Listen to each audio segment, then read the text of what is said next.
Bantu saya nak balik rumah ni. Tak cukup duit ni. Tak ada orang nak bantu saya pun.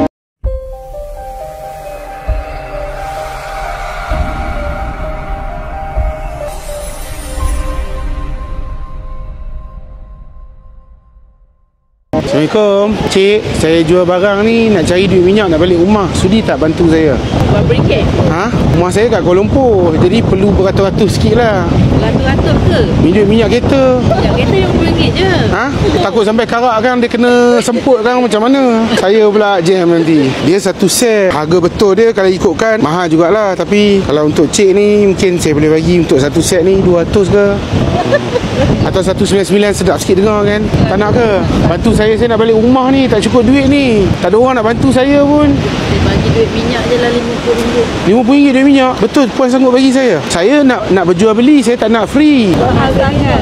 Mahal sangat? Tapi ni produk bagus. Dia tahan lasak. Saya siap boleh buat demo lagi. Nak? Tahan. Bukti dia tahan. Dia kaca depan mata. Produk yang sangat bagus daripada Korea. Produk import lagi. Nama saya Cikgu Syahri. Saya seorang content creator dekat TikTok. Tahu kan? Dah tahu pun tak nak bantu.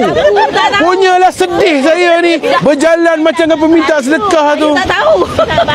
Aduh, saya macam nak menangis tadi. Ya Allah, kalau aku betul-betul dah kesusahan, tak ada orang sanggup tolong weh. Saya tolong saya bagi RM50. Betul? Tak nampak duit lagi pun? Sebenarnya saya tak nak duit puan pun. Tapi saya nak bagi duit kat puan. Saya bagi puan 3 kali. Cuba jatuhkan sampai dia pecah. Boleh? Kalau pecah, kat tangan saya ada 1000 Ni semua puan punya. Nak tak? Tapi janganlah empuk punya tu. Macam anggaplah macam kat rumah. Macam tiba-tiba cik, silalah. Jamu selera kan. Macam tu. Macam tu. Tak pecah lagi. Saya tak kata dia takkan pecah. Okey, percubaan pertama. Dia pecah. Mana pecah dia terbuka. Dia macam ni. Dia umpama kalau saya terjun pada pokok ni, berkemungkinan besar telinga saya hilang. Tapi kepala saya tak pecah lagi. Dia kena betul-betul pecah lah. Baru sekali. Baru sekali. Okey, tak apa. Ingat tau.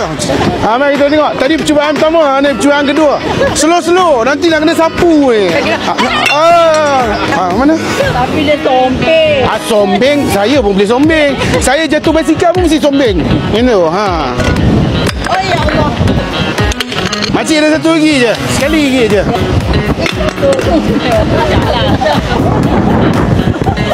Macam mana rasa? Okey tak? Okey, bagus. Okey, hadiah-hadiah ialah yang sumbing kita cari. Nah, ni hadiah saya pada Kak. Terima kasih sebab sudi buangkan benda ni. Saya ucapkan tahniah kat Kak. Okey, terima kasih Kak. Saya minta maaf kalau main kacau macam ni. Sonok. Saya nak balik KL dah sebenarnya. Tahniah. Menang. Boleh pakai untuk raya tu. Maksud dia anak saudara lepas ni nak empuk pun fikir macam kau buat tengok. Boleh belagak sikit kan? Boleh belagak sikit. Okey, jaga diri Lela. Okey, bye-bye. Assalamualaikum.